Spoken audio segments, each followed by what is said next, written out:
Morning friends, welcome back to my channel. আশা করি সবাই খুব ভালো আছো, সুস্থ আছো, আর আমরাও খুব ভালো আছি। আজকে হচ্ছে শান্তিনিকেতনের সেকেন্ড ডে, মানে কালকে এসেছি, আজকে সেকেন্ড ডে। তো এখন বাজে সকাল 7:30, আর এখন থেকে আমি আমার ব্লগটা স্টার্ট করলাম। এই জাস্ট ঘুম থেকে উঠেছি, মানে এই 10-15 মিনিট হলো আমি আগের ব্লগটা শেষ করলাম, আর এখন থেকে আবার আজকের ব্লগটা শুরু করলাম। তো খুব সুন্দর একটা সকালে সবাইকে অনেক অনেক ওয়েলকাম জানাচ্ছি আমার নতুন ব্লগে। তো তোমরা দেখতেই পাচ্ছ খুব সুন্দর একটা গ্রাম্য পরিবেশে একদম সকাল হয়েছে, দারুণ একটা, কি এটা লাল পাতা হয়ে বড়, আচ্ছা আচ্ছা আচ্ছা, খুব সুন্দর একটা সকাল। এই দেখো মূলো গাছ হয়েছে, দেখেছো, মূলো শাক। তো চলো তোমাদেরকে একটু দেখিয়ে দিই ব্যাক ক্যামেরা করে, খুব ভালো লাগবে তোমাদের। তো দেখো এই যে এখানে এইটা হচ্ছে পুরোটাই ওই রিসর্টেরই মানে জায়গা। তো এখানে চাষবাস করেছে ওরা, খুবই সুন্দর। এখানটা হচ্ছে মূলো, পাশে হচ্ছে পেঁয়াজকলি, তারপরে হচ্ছে ওই দিকটায় ফুলকপি, ফুলকপি না বাঁধাকপি, বাঁধাকপি। এই দেখো, এই যে বাঁধাকপি, তাও পোকা লেগেছে গো, পোকা। খুব সুন্দর লাগছে সকালবেলাটা। উফ, এরকম গ্রাম্য পরিবেশে সকাল মানে সত্যি ভালো লাগা। এখানে হচ্ছে কড়াইশুঁটি, কড়াইশুঁটি,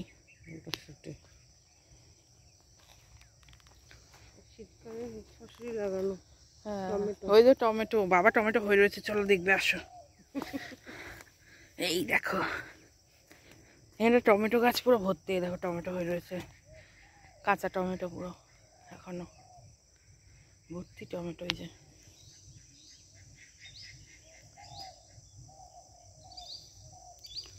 খুব সুন্দর পরিবেশ। এখানেও মনে হয় কিছু দিয়েছে বা দেয়নি হয়তো, হ্যাঁ এখন তো দেয়নি, কিছু চাষ করে গেছে। বাবা, রণ আর অভিজিৎ এখনো ঘুমাচ্ছে, বাকি এরা সবাই উঠে পড়েছে। কি সুন্দর লাগছে, মানে কি বলবো। আর এখানে কিন্তু ফিশিংয়েরও ব্যবস্থা আছে এই ফার্ম হাউসের। তো আমরা বলেছি, দেখা যাক কি ব্যবস্থা করে। এখানেও চাষ করা আছে, মানে কিছু এখনো বোধহয় দেয়নি, দেবে হয়তো। মাটিটা আর কি চষে রেখেছে সবে। তো এখনো ব্রাশও করিনি, আর ব্রাশ করিনি তার কারণ হচ্ছে ব্রাশ পেস্ট তো কিছুই আনিনি, ওদের থেকে নিলাম পেস্ট, হাতে করেই মাজতে হবে, এই হচ্ছে ব্যাপার। তো যাই হোক, এখন হচ্ছে যাব রুমে গিয়ে ব্রাশটা করব, ফ্রেশ হব, ফ্রেশ হয়ে তারপর খাবো চা। চা করতে বলা হয়েছে, চাটা খাবো, আর তারপর তাড়াতাড়ি করে রেডি হতে হবে। রেডি মানে কি, যা পরে এসেছি তাই পরে যাব। সকাল 9টার সময় আমরা টোটো বলেছি। হ্যাঁ, গাড়ি নিয়ে যাব না আজকে আমরা, কারণ সোনাঝুরির হাটে গাড়ি নিয়ে গেলে না, ওই রাস্তাটা খুব সরু, তো তার জন্য কি হবে, মানে খুবই অসুবিধা হচ্ছে। কালকেও আমরা গেছিলাম, তো গাড়ি নিয়ে ফেসে গেছিলো, মানে অনেকটা আগেই পার্কিং, তো পার্কিংয়ে রেখে যাওয়া, তার থেকে বেটার কি একটা টোটো করে নিয়েছি। টোটোটা করেছি সারাদিন, মানে সকাল থেকে দুপুর অবধিও ঘোরাবে, একবারে ঘুরিয়ে শুধু সোনাঝুরির হাট না, আরও কয়েকটা জায়গায় যাব। তো সেই জন্য আর কি বেরিয়ে পড়বো তাড়াতাড়ি। তো চলো শুরু করলাম ব্লগটা, আশা করি তোমাদের খুব ভালো লাগবে। সোনাঝুরির হাটটা তোমাদের সাথে শেয়ার করব। তো চলো সাথে থাকো আর দেখতে থাকো আমার ব্লগটা। তো এই দেখো পেছনটাতেই, মানে এই যে এই ফার্মস্টে, হ্যাঁ পেছনটাতেই হচ্ছে পুকুরটা, আর এখানেই ফিশিংটা হয়, দারুণ। তো চলে এসেছে আমাদের মর্নিং টি, এই যে নিয়ে বসে পড়েছি, চা আর বিস্কুট, চা খাচ্ছি। চা খাও, চা খাও। বাবা এ কি, এমা ও তো করতেই গেছে, বলতে পারতে। ও খাবে না, আমি আরো দাদা, তাহলে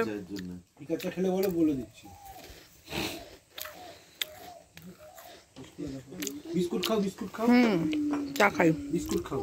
করতে চলে এসেছি, যেরকমটা বলছিলাম তোমাদেরকে এখানে ফিশিং এর ব্যবস্থা করা আছে। তো এই যে ছিপ দিয়ে দিয়েছে আর আটা দিয়ে দিয়েছে, বললো যে আপনারা করে নিন এখানে। তো এখনো অবধি কিছু পাইনি, বসেছি সবে, দেখা যাক কিছু পাইলে তোমাদেরকে অবশ্যই দেখাবো। তোমরা সাথে থাকো আর দেখতে থাকো। হ্যাঁ, দেখো বিনা মাছ ধরে ফিরছি, মাছ সব খেয়ে খেয়ে চলে যাচ্ছে, উঠছে আর কিছু না। বলছে তো বড় মাছ আছে, জানি না, বুঝতে পারলাম না মাছ আছে না আছে। তো এই এখন যাচ্ছি হচ্ছে ব্রেকফাস্ট করতে। চলো তোমরাও সাথে করে আমার সাথে, তোমাদেরকেও দেখাই কি ব্রেকফাস্টে আছে না আছে। চলো গাইস, আমাদের ব্রেকফাস্ট হয়ে গেছে। ব্রেকফাস্টে ছিল আলুর পরোটা আর ডিমের অমলেট। আলুর পরোটাগুলো নেক্সট লেভেল ছিল, এই মোটা মোটা আর পুরো ভর্তি আলুর পুর দেওয়া ছিল। অসাধারণ খেতে ছিল, দারুণ খেতে। তো খাওয়া দাওয়া কমপ্লিট, চাও খেয়ে নিয়েছি, চা আর হচ্ছে গিয়ে বাচ্চাদেরকেও খাওয়ানো হয়ে গেছে, সমস্তই কমপ্লিট। এবার আমাদের টোটো অনেকক্ষণ আগে চলে এসেছে, বাট আমরা একটু লেট আছি, এখন 10টা বেজে গেছে। আমাদের 9টায় বেরোনোর কথা ছিল, আসলে ব্রেকফাস্টের জন্য একটু লেট হলো আর কি, আর কিছুই না। তো যাই হোক, কিছু করার নেই। সত্যি কথা বলতে খুবই ভালো লাগছে, খুবই আমরা ভালো কাটালাম একটা দিন। আমরা সবাই আবার সেম ড্রেসে ফিরে চলে এসেছি, কারণ আমাদের কাছে কোনো ড্রেসপত্র নেই। তো যাই হোক, এখন বেরোবো। বেরিয়ে হচ্ছে এখানে ফার্স্টে যাব হচ্ছে কোথায় দাদা কোথায় যাব? নন্দন কলা ভবন। সেখানে কিছু একটা বাউলের প্রোগ্রাম হচ্ছে। তো টোটো দাদাই বলল যে চলুন ওখানে আপনাদেরকে নিয়ে যাব। তো চলো সাথে থাকো, তোমাদেরকেও দেখাবো। আশা করি তোমাদের খুব ভালো লাগবে। আর আরেকবার দেখিয়ে দিই তোমাদেরকে প্রপার। এই যে সামনেটা হচ্ছে পুরো এরকম ধান ক্ষেত, পুরোটাই ধান ক্ষেত। আর এই যে এখান থেকে এন্ট্রি করে ওইখানে একটা রুম আছে, ওটা খুব বড় একটা রুম। তাই ওর ভেতরে একটা বেডরুম আছে, আর বড় হয় আরেকটা রুম আছে। তো ওটা বেশ বড়। আর এইদিকে হচ্ছে আমাদের এইদিকে আমাদের দুদিকে দুটো রয়েছে, আর পুরোটাই এখনো ফাঁকা আপাতত। আর ওটা হচ্ছে ওনাদের কিচেনটা, ওখানেই খাবার দাবারটা রেডি করেন। তো এই হলো প্রপার্টিটা, খুব ভালো, কম খরচে ভীষণ ভালো একটা প্রপার্টি আমরা পেয়েছি। তো খাওয়া দাওয়া সমস্ত কিছু নিয়ে খুব ভালো। আমরা কালকে খেয়েছি, কালকে খাওয়া দাওয়া থাকা মিলিয়ে 5.5-এর মধ্যে আমাদের পুরোপুরি কমপ্লিট হয়ে গেছে। অনেকটাই সস্তার মধ্যে আমরা ডিলটা পেয়ে গেছি। তোমরা যদি কেউ চাও, অবশ্যই আমি এটার লিংক বা বাকি সব কিছু ডেসক্রিপশন বক্সে আমি শেয়ার করে দেব, তোমরা চেক করে নিতে পারো। কারণ শান্তিনিকেতন এমন একটা জায়গা, মাঝে মধ্যেই সবাই আসে। আর এরকম ফার্ম হাউস তো সবাই চায়, তাই না? কারণ কি এরকম ফাঁকা জায়গায় থাকতে সবারই ভালো লাগে। গ্রামের জায়গায় এসে একটু ফাঁকা শান্তিপূর্ণ জায়গায় থাকতে সবারই ভালো লাগে।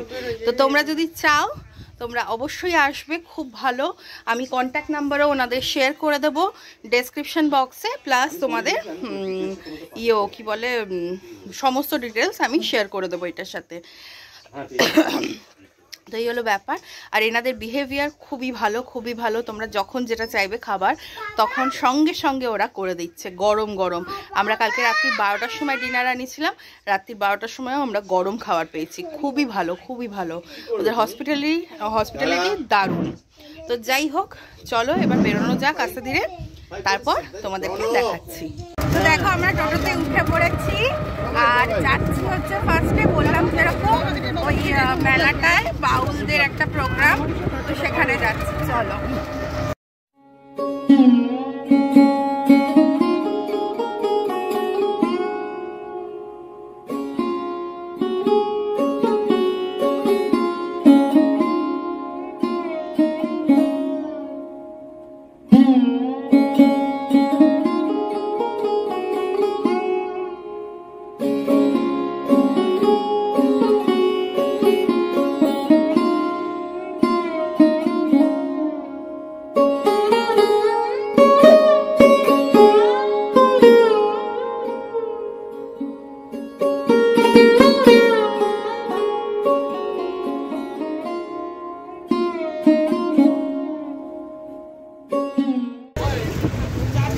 আমরা চলে এসেছি হচ্ছে জমিদার বাড়িতে। কি বলি?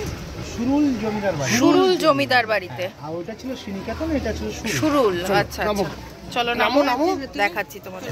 তো এখানে দুর্গাপুজো হয়। এখানে কিন্তু দুর্গাপুজোটা অনেক বছরের পুরনো, মানে অনেক বছর। এই বাড়ির মানে রাজবাড়ির বয়স, জমিদার বাড়ির বয়স হচ্ছে 288 বছর পুরনো।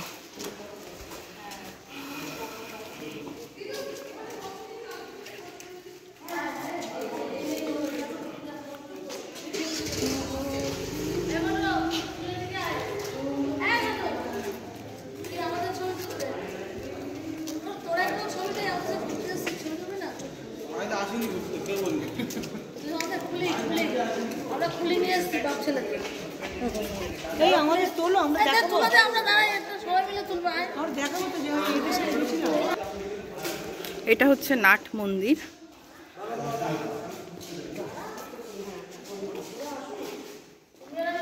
আর পুজোটা হয় ওখানে। কি অপূর্ব। হ্যাঁ,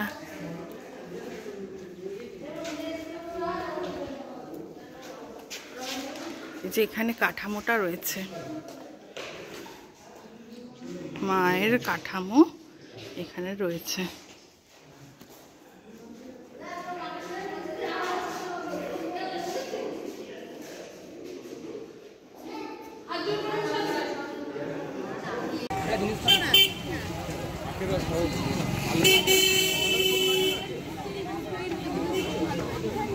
কি হয়েছে?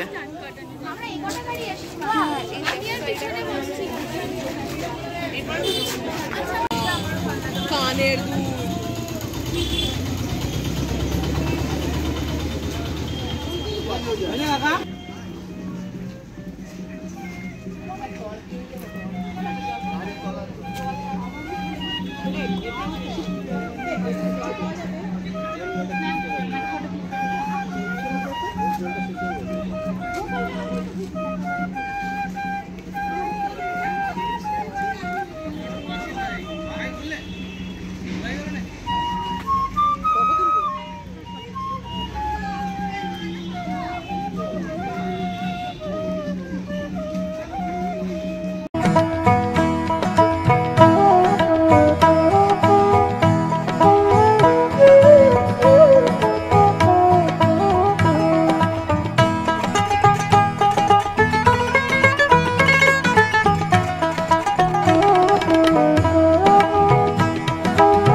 এগুলো কত করে? এগুলো আপনার আছে ইয়াররিং দিয়ে 150 টাকা।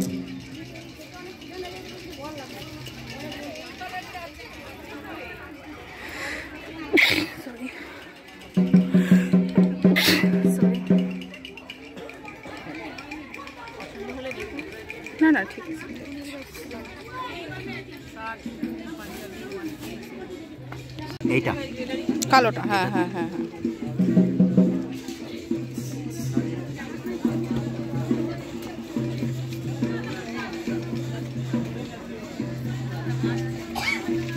আচ্ছা, এটা মাঝখান থেকে আর ওটা সাইডে কলার। আমরা অনেক কিছু শপিং করে নিয়েছি দোকানগুলো থেকে। তো চলো এবারে সোনাঝুরির আগেই তো এত শপিং করে নিলাম, এবার কিন্তু সোনাঝুরিতে ভিড়ও হয় প্রচন্ড।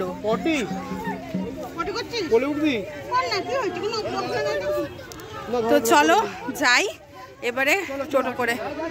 আর এটি দিয়ে তিনজনেরই না। তো এইটা হচ্ছে অমর্ত্য সেনের বাড়ির সামনে আমরা দাঁড়িয়েছি এখানটা। বাড়ির নাম হচ্ছে প্রতীচি। তো সেই জন্যই দেখানোর জন্য তোমাদেরকে একটু দাঁড় করালাম। হ্যাঁ, পুরো আটকে গেছে এখানটা। ভিতরে যাবেন? আচ্ছা আচ্ছা অ্যাকচুয়ালি পারমিশন নেই। আচ্ছা আচ্ছা আচ্ছা আচ্ছা আচ্ছা, সরি সরি সরি। এটা হচ্ছে তো রে এই কিসের লেখা আছে কোনটা গো? এটা হচ্ছে সেনের বাড়ি সামনে যেন দিকে কি অপন দর্শন এই যে প্রতীকী। হ্যাঁ, এই যে নমস্কার। আরে রামলি আছে, দই আছে, রামলি দই না গো, আবেন দই রামলি। হয় নাম লিখে সোনাঝুরি নামটা সোনাঝুরি নয়, আসল নাম হচ্ছে আকাশমণি। আকাশমণি আকাশের নাম হচ্ছে আকাশমণি। আকাশমণি। আকাশমণি, আচ্ছা আকাশমণি। আকাশমণি তো গাছের নাম, ওটাই তো বলছি। ওই আকাশমণিটার নামই হচ্ছে সোনাঝুরি। সোনাঝুরি গাছটা সোনাঝুরি নাম একটা দৃশ্য দেখতে পাচ্ছেন? হ্যাঁ, একটু জোরে বলো না গো, শুনতে পাচ্ছি। বছর লেগেছিল বানাতে। একটু জোরে বলুন, ওই ফোনে 56 সাল থেকে 58 সালের মধ্যে এইটা বানিয়েছিল ধোবা কাপড় কাচার দৃশ্য। এই আচ্ছা, দৃশ্যটা দেখেন, মাথাটা নেই।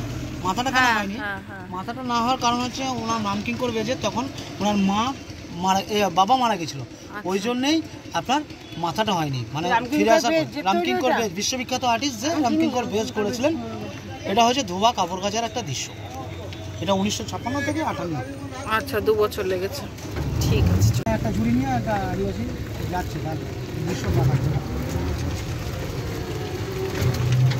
ওনারা নকল করছেন এই লন্ডন মেলার চাকরি থেকে আরম্ভ হবে। ইস, যা দেখতে পারলাম না। এই দৃশ্য এটা কি দৃশ্যটা মায়ের থেকে মাসির দরদ বেশি? আচ্ছা, রামচন্দ্র বেদ এখানে 1900 এটা একটা মিলে যাওয়ার দৃশ্য।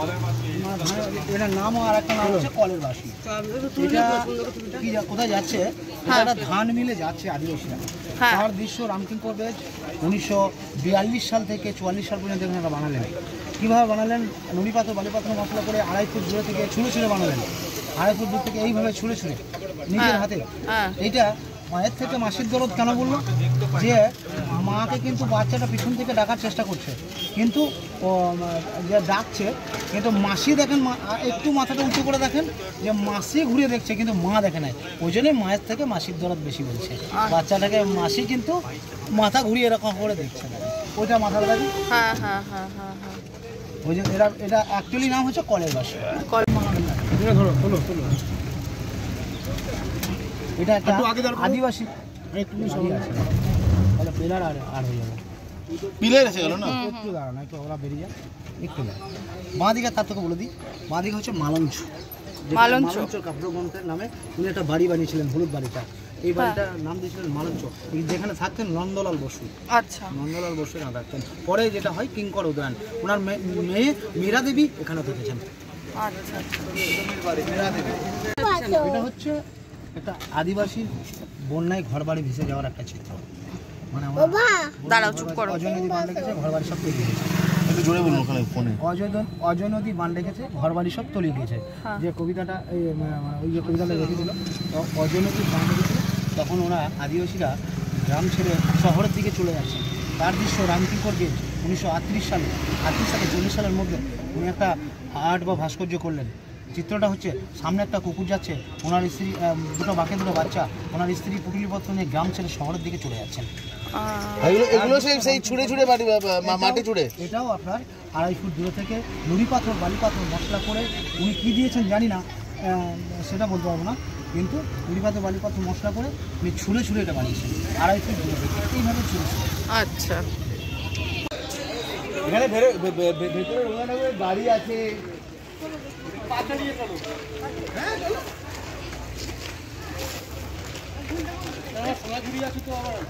সময় আছে, লোড নেই, সময় চলো, টেনশন নট, আরামসে দেখো। এরপরে সোনাঝুরি আর কিচ্ছু নেই প্রধানজি, দেখো না একটু আরামসে। হ্যাঁ হ্যাঁ, ছবি তোলা হচ্ছে, সাবধানে তো ব্লগ তো করছেই। আরে ফোন তুমি তো ক্যামেরা নিয়ে যাচ্ছ। বাবা জুতো খুলতে হবে, বাবা জুতো খুলতে। তো আমরা ভেতরে প্রথমে মিউজিয়ামটায় ঢুকেছিলাম। তো মিউজিয়ামের ভেতরটা তো অ্যালাউড নয়, ভিডিও ফটো কোনোটাই অ্যালাউড নয়, তো সে কারণে তোমাদের সাথে শেয়ার করতে পারিনি। এবার বাইরে এসেছি, বাইরেটায় যাব, বাইরেটা পুরোটাই ঘুরতে হবে, অনেক কিছু আছে বাইরেটাতেও। তো দেখি ওখানে যদি ভিডিও করতে যায় তাহলে তোমাদের সাথে দেখাচ্ছি, আর না হলে একবারে টোটোতে উঠে তোমাদের সাথে আবার কথা বলছি। তো এর ভেতরটা হচ্ছে পুরো মিউজিয়ামটা, ওপর নিচ দুটো মিলিয়ে পুরো মিউজিয়ামটা ভেতরটা। আর ওই পাশটায় যাব এবারে বাকি জিনিসপত্রগুলো দেখতে। তো চলো সাথে থাকো।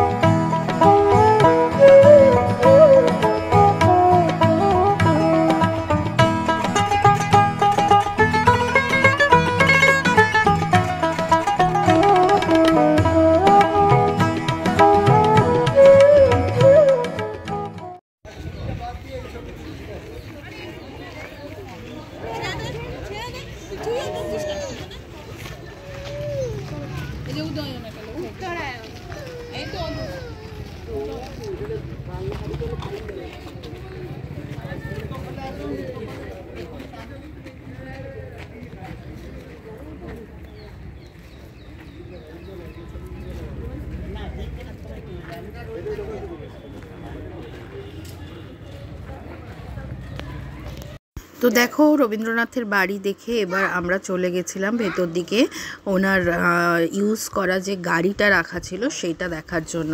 তো গাড়িটা সুন্দরভাবে, খুব সুন্দরভাবে রাখা ছিল। তো গাড়ি তো পুরোনো দিনের ভিনটেজ কার, একদম পুরো খুব সুন্দর গাড়ি। আর রণ তো দেখে বলছিল আমি চড়বো। তো চলে এসেছি আমরা সোনাঝুরির হাটে, মারাত্মক কি ভিড় আছে। তো চলো, টোটোওয়ালা আমাদেরকে ভেতরেই নামিয়ে দিয়েছে। আসলে এত দোকান, কোনটায় দাঁড়াবো আর কোনটায় দাঁড়াবো না সেটাই হচ্ছে কনফিউশন। অপূর্ব।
এরপর আমরা চলে এসেছিলাম খাবার দাবার খাওয়ার জন্য রামশ্যাম ক্যাফে অ্যান্ড রেস্টুরেন্টে। এটা হচ্ছে শান্তিনিকেতনের খুব ফেমাস একটা রেস্টুরেন্ট আর পুরনো। যারা যারা জানো তারা তো খাওই, যারা জানো না তারা অবশ্যই এখানে একবার ট্রাই করো। এদের খাবার কিন্তু অনবদ্য। এদের খাবার না খেলে শান্তিনিকেতনের খাবার সত্যিই খুব মিস করা হবে। তো সেই কারণেই আমরা চলে গেছিলাম এখানে। এদের মেনুগুলো আজকের এইটা ছিল, মানে এদের মেনু ভেজ থালিতে মোটামুটি এরকমই থাকে। দারুণ খাবার, 190 প্লাস GST 5%। তারপর আমরা একটা সিট নিয়ে বসে পড়েছিলাম। দেখতেই পাচ্ছ অনেক ভিড়, আর এটা তখন বাজছে 4টে। তখন আমরা গেছিলাম, তারপরেও এত ভিড়, অর্ধেক খাবার তো শেষই হয়ে গেছিলো। তো এরপর আমাদের থালি চলে এসেছিলো। থালিতে ছিল ভাত, ডাল, ফুলকপির তরকারি, আলু পোস্ত, ঝুরি আলু ভাজা, বেগুনি, পাঁপড় ভাজা, চাটনি, পায়েস, এগুলো তো ইনক্লুডিং ছিল 199-এ। আর সাথে আমরা নিয়েছিলাম কচি পাঁঠার ঝোল 3 প্লেট, আর 1 প্লেট নিয়েছিলাম মটন কষা। তো খাওয়া দাওয়া ছিল অসাধারণ। আর দেখো গরম ভাতের ওপরে ওরা দিয়ে দিচ্ছিল ঘি। খাবার দাবার ছিল অসাধারণ, কেউ কিন্তু মিস করো না রামশ্যামের খাওয়া। তো আমরা খাওয়া দাওয়া করে ঘুরে টুরে সমস্ত কাজকর্ম সেরে চলে এসেছি হোটেলে। এখান থেকে এখন আমরা বেরোবো গাড়ি নিয়ে। গাড়িটা রয়েছে এখানে, সেই জন্য গাড়িটা নিয়ে বেরোতে হবে। তো আমাদের ট্রিপ তো আজকের মতন শেষ এখানেই। তো চলো এবার বাড়ি যাওয়া যাক। একদম তোমাদের সাথে দেখা হচ্ছে আবার রাস্তায় যদি কোথাও নামি তোমাদেরকে দেখাবো, আর না হলে একদম বাড়ি গিয়ে তোমাদের সাথে আবার ব্লগটা শেষ করতে আসছি। প্রচুর জিনিসপত্র কেনা হয়েছে, প্রচুর কেনা হয়েছে, তোমাদের সাথে শেয়ার করব। দাঁড়াও, চলো বাড়ি চলো, দেখাচ্ছি। তো গাইজ এখন বাজছে রাত্রির 1টা, আর আমরা বাড়ি ঢুকেছি ওই 11:30 নাগাদ। বাড়ি ঢুকে প্রথমে আগে আমার ফোনটাকে চার্জে দিয়েছি। আমার ফোন তো পুরো বন্ধ হয়ে গেছিলো, সুইচ অফ হয়ে গেছিলো। তো মাঝে শক্তিগড়ে দাঁড়িয়েছিলাম, বাট তোমাদের সাথে সেটা শেয়ার করতে পারিনি। ওখান থেকে ল্যাংচা ফেমাস আমি জানি, বাট ল্যাংচা নিইনি আমরা নিইনি, প্রসেনজিৎ দ্বারা নিয়েছে। ওরা ল্যাংচা নিয়েছে, সীতাভোগ নিয়েছে, রসগোল্লা নিয়েছে, আর একটা কী জানলো মাখা সন্দেশ। আর আমি নিয়েছি হচ্ছে কি যেন রসগোল্লা নিয়েছি, মাখা সন্দেশ নিয়েছি বাড়ির জন্য, মানে মাকে দেবো বলে মাখা সন্দেশ নিয়েছি। আর এই বাড়ির জন্য অল্প একটু মিহিদানা আর অল্প একটু মাখা সন্দেশ এনেছি। তো অভিজিৎ কালকে চলে যাবে, সেই কারণের জন্য হচ্ছে গিয়ে কি বলে নিয়ে এসছে সীতাভোগ। এই সীতাভোগ না, ওটা মিহিদানা তো এনেছো না, মিহিদানা। তো মিহিদানা নিয়ে যাবেও। আর আমি বললাম যে আমি খাবো না মিহিদানা, সেই কারণে অল্পই এনেছি। মা বললো খাবে, তো অল্প করেই এনেছি। আর রসগোল্লাটা এনেছি, গুড়ের রসগোল্লাটা আজকে রামশ্যামে দারুণ দিয়েছিল। তো সেই কারণের জন্য ওইটা দেখে আমাদের খুব খেতে ইচ্ছা হলো বলে ভাবলাম যে একটু গুড়ের রসগোল্লা নিয়েই যাই, সেই কারণে নিয়ে এসছি। যাই হোক, চলে তো এসেছি 11:30টার সময়। ভাবলাম ভিডিওটা শেষ করা হয়নি, তোমাদের সাথে মানে বলা হয়নি, তো সেই কারণে এলাম। আর তোমাদেরকে একটা জিনিস দেখাই দাও, এই যে এইগুলো হচ্ছে আমাদের শপিং। কালকে তোমাদের সাথে শপিং হল দিয়ে দেবো, শান্তিনিকেতন শপিং হল। তো সেইটা কালকে তোমরা দেখতে পাবে। আজকে আর আমার এনার্জিও নেই, আর আমি ভিডিওটা অনেক বড় হয়ে যাবে আজকে যদি আমি দিই, তো সেটা পসিবল হবে না। সেই কারণে কালকেই ওটা আলাদা করে ভিডিও করব। তো চলো যাই হোক, আশা করি তোমাদেরকে সমস্তটা দেখাতে পেরেছি, মানে যত চেষ্টা করেছি দেখাতে পেরেছি কিনা আমি জানি না, বাট চেষ্টা করেছি। তো বাড়িতে আসলাম, বাড়িতে এসে মা আবার রান্না করে রেখেছিল, সেই পোলাও মাটন সব রান্না করে রেখেছিল, সেগুলো আবার খেলাম। যদিও পেটে আমার সত্যি বলতে একদম জায়গা থাকে না, আর আমি একবেলা একটু হেভি খেয়ে নিলে আমি দ্বিতীয় বেলা আমি আর মানে খেতেই পারি না। তো যাই হোক, অল্প করেই খেলাম। খেয়ে দিয়ে তারপরে এই ওয়েট করছি অভিজিতের জন্য। ও আর আমি দুজন মিলে হচ্ছে গিয়ে এই ওর কালকের লাগেজ গোছাবো। তো কালকে তো চলে যাবে, তো সেই কারণে ওর লাগেজ কিছুটা গোছানোর আছে। কালকে যাবে, ও আবার চলে আসবে খুব তাড়াতাড়ি, তো সেই কারণে খুব বেশি লাগেজ নিতে হবে না। বাট শীতের জামা যেহেতু ওর সেই সময় পাঠানো হয়েছিল না, তো শীতের জামা কাপড়গুলো নিয়ে যাবে কালকে। তো সেইগুলো একটু গোছাগাছি করতে হবে, সেই জন্যে ওয়েট করছি। ওর হয়ে গেলে, ও একটু কাজ করছে, অফিসের কাজ করছে, ওর হয়ে গেলে তারপর গোছাবো, গুছিয়ে তারপর শুতে যাব। তো যাই হোক, চলো, কেমন লাগলো আমাদের ছোট্ট করে একদিনের ট্রিপ। মানে এরকম সাডেন প্ল্যান এই প্রথমবার আমাদের হলো, কোনো দিন আগে হয়নি। মানে এই প্ল্যানটা হবে সত্যি এক্সপেকটেশনের বাইরে ছিল। আর সত্যি কথা বলতে প্রসেনজিৎদাদের সাথে আমাদের ডিসেম্বরে কথা ছিল যে শান্তিনিকেতন যাব, কিন্তু সেটা ক্যান্সেলও হয়েছিল, যে এখন হবে না। বাট হঠাৎ করে যে কালকে এরকমভাবে হয়ে যাবে সেটা জাস্ট ভাবতে পারিনি। আর ভাবতে পারিনি যাওয়া, তারপরে এত শপিং, মানে প্রচুর শপিং করেছি আজকে আমরা, প্রচুর শপিং করেছি। যাই হোক, শুধু নিজের জন্য না, সবার জন্যই এনেছি বলে আসলে একটু বেশি হয়ে গেছে। ওই আর কি, এরপর এবার যখন যাব আর কিছু আনবো না শান্তিনিকেতন, এই ফার্স্ট টাইম আমরা গেলাম একসাথে, তো সেই কারণে একটু কেনাকাটাটা হলো। যাই হোক, চলো, তো ভিডিওটা আশা করি তোমাদের ভালো লেগেছে। তো তোমাদের কেমন লাগলো অবশ্যই কিন্তু জানিও। আর যদি তোমাদের ভিডিওটা ভালো লাগে তাহলে একটা লাইক করে দিও, আর আমার চ্যানেলটাকে সাবস্ক্রাইব করে পাশে থেকো। তো চলো, দেখা হচ্ছে কালকে আবার নতুন একটি ভ্লগ নিয়ে, শপিং হল নিয়ে দেখা হবে তোমাদের সাথে নেক্সট ভিডিওতে। তো চলো, টাটা, গুড নাইট।